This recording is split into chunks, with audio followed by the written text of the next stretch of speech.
Alors, mon métier, c'est directrice de production spécialisée en fiction et en audiovisuel. Et ma mission, c'est de mener à bien, à partir d'un scénario, toute une organisation pour arriver au tournage et jusqu'à la fin du tournage. Alors, un directeur de production est celui qui va organiser, anticiper, côtoyer toutes les équipes pour le tournage. Et il en a la responsabilité aussi, une responsabilité jusqu'au pénal.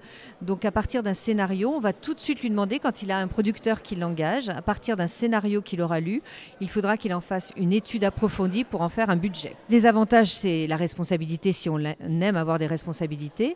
C'est avoir un métier passionnant, c'est rencontrer des nouvelles personnes à chaque tournage. C'est toujours une nouvelle aventure, même s'il y a certaines personnes que l'on connaît parfois parce qu'on les a croisées, c'est toujours une nouvelle aventure. Découvrir souvent une nouvelle région.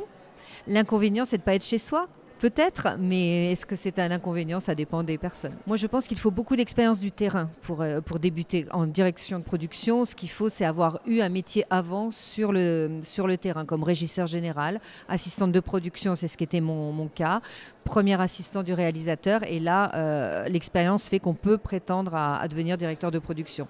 C'est presque la formation du terrain. Après, il faut une formation généraliste quand même de la direction de production pour comprendre à partir d'un scénario, parce que je parle encore de la fiction, à partir d'un scénario, comment analyser un scénario pour un directeur de production ou pour un producteur, c'est-à-dire bien décortiquer, on appelle ça un dépouillement, et puis après savoir faire un devis, puisque c'est le nerf de la guerre, l'argent.